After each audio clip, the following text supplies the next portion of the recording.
दोस्तों, एक ऐसी धरती की कल्पना कीजिए जहाँ से दुनिया को पहला लोकतंत्र मिला, जहाँ एक राजकुमार ने राजपाट छोड़कर पूरी दुनिया को शांति का रास्ता दिखाया, जहाँ दुनिया का सबसे बड़ा विश्वविद्यालय था, जहाँ हजारों मील दूर से छात्र पढ़ने आते थे। जी हाँ दोस्तों, मैं बात कर रहा हूँ बिहार की। आज हम इस गौरवशाली भूमि का पूरा इतिहास जानेंगे, एक ऐसा इतिहास जो आपको गर्व से भर देगा। दोस्तों, सबसे पहले जानते हैं कि बिहार का नाम कहाँ से आया। बिहार शब्द संस्कृत और पाली भाषा के शब्द बिहार से बना है, जिसका अर्थ होता है मठ या आश्रम। प्राचीन काल में यहाँ बौद्ध भिक्षुकों के अनेक मठ हुआ करते थे, इसलिए इस पूरे क्षेत्र को बिहार और फिर धीरे धीरे बिहार कहा जाने लगा। यह धरती इतनी प्राचीन है कि यहाँ वैदिक काल से ही सभ्यता के निशान मिलते हैं। दोस्तों, आज से लगभग 2500 साल पहले बिहार की इसी धरती पर एक महाशक्तिशाली साम्राज्य का उदय हुआ, मगध साम्राज्य। मगध भारत के 16 महाजनपदों में सबसे शक्तिशाली था। इसकी राजधानी थी पाटलिपुत्र, जो आज का पटना है। हर्यक वंश के राजा बिंबिसार ने मगध को एक संगठित राज्य का रूप दिया। वे महात्मा बुद्ध और महावीर स्वामी दोनों के मित्र थे। उनके बाद आए अजात शत्रु, जिन्होंने वैशाली और कौशल को जीतकर मगध को और शक्तिशाली बनाया। फिर आया नंद वंश, जिसने एक विशाल सेना और खजाना तैयार किया, इतना बड़ा कि सिकंदर महान भी इनसे टकराने की हिम्मत न कर सका। अब आती है वो कहानी जो सबसे रोमांचक है। एक साधारण युवक चंद्रगुप्त मौर्य और उनके गुरु चाणक्य ने मिलकर 322 ईसा पूर्व में मौर्य साम्राज्य की नींव रखी। चाणक्य, जिन्हें कौटिल्य भी कहते हैं, ने अर्थशास्त्र नामक ग्रंथ लिखा, जो आज भी राजनीति और अर्थशास्त्र की सबसे महान किताबों में गिनी जाती है। चंद्रगुप्त ने ऐसा साम्राज्य बनाया जो अफगानिस्तान से लेकर दक्षिण भारत तक फैला था। और फिर आए उनके पोते सम्राट अशोक, जिनका नाम इतिहास में सुनहरे अक्षरों में लिखा है। 261 ईसा पूर्व में कलिंग युद्ध के बाद अशोक ने हिंसा का रास्ता छोड़ दिया और बौद्ध धर्म अपना लिया। उन्होंने पूरे एशिया में धर्म का प्रचार किया।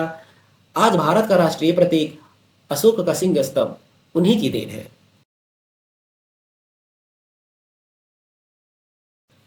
दोस्तों, बिहार सिर्फ राजाओं की भूमि नहीं है, यह संतों और महापुरुषों की भी भूमि है। बोध गया, यही वो पवित्र स्थान है जहां गौतम बुद्ध ने 528 ईसा पूर्व बोधि वृक्ष के नीचे ज्ञान प्राप्त किया।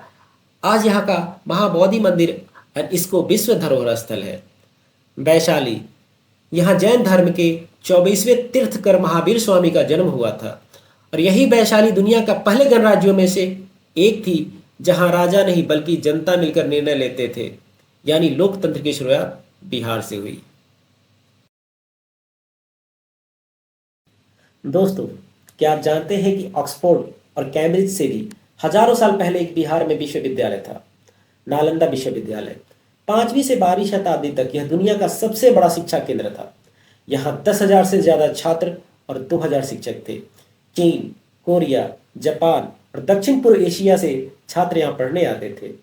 यहाँ गणित, खगोल शास्त्र, दर्शन, चिकित्सा सब कुछ पढ़ाया जाता था।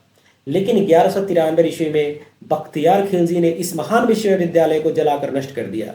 कहते हैं इसकी लाइब्रेरी में इतनी किताबें थी कि वो 3 महीने तक जलती रही। यह भारत के इतिहास में सबसे बड़ी त्रासदियों में से एक थी। दोस्तों, बिहार के सासाराम में जब शेरशाह सूरी ने मुगल सम्राट हुमायूं को हराकर सूर साम्राज्य की स्थापना की। शेरशाह ने भारत को दिया ग्रैंड ट्रंक रोड, जो आज भी बांग्लादेश से अफगानिस्तान तक जाती है। उन्होंने चांदी का रुपया चलाया, जो आज के रुपये का पूर्वज है। उनकी समाधि सासाराम में है, जो अफगान वास्तुकला का एक अद्भुत नमूना है। और एक रोमांचक बात, गुरु गोविंद सिंह जी, सिखों के 10वें गुरु का जन्म भी पटना में हुआ था। आज वहां पटना साहिब गुरुद्वारा है।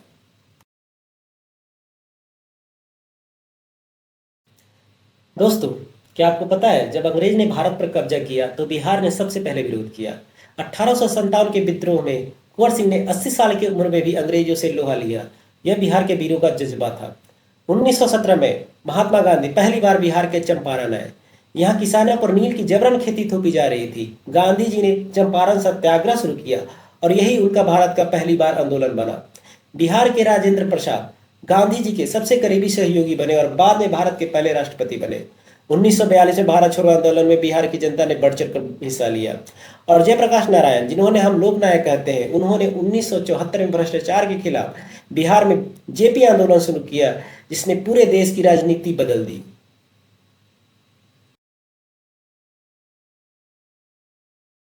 दोस्तों, 15 अगस्त 1947 को बिहार स्वतंत्र भारत का हिस्सा बना। नवंबर 2000 में झारखंड बिहार से अलग होकर एक नया राज्य बना। आज बिहार तेजी से विकास की राह पर है। यहाँ की छठ पूजा पूरी दुनिया में मनाई जाती है। मधुबनी चित्रकला विश्व भर में प्रसिद्ध है। नालंदा विश्वविद्यालय को 2010 में फिर से शुरू किया गया। बिहार के लोग आज इस देश विदेश में हर क्षेत्र में अपना नाम रोशन कर रहे हैं। दोस्तों, यह था बिहार का गौरवशाली इतिहास। एक ऐसी भूमि जिसने दुनिया को बुद्ध दिया, लोकतंत्र दिया, ज्ञान दिया और वीरता दिखाई। अगर आपको यह वीडियो पसंद आई हो तो लाइक करें, शेयर करें और हमारे चैनल को सब्सक्राइब करना ना भूलें। कमेंट में बताएं बिहार के इतिहास में आपको सबसे ज़्यादा क्या पसंद आया।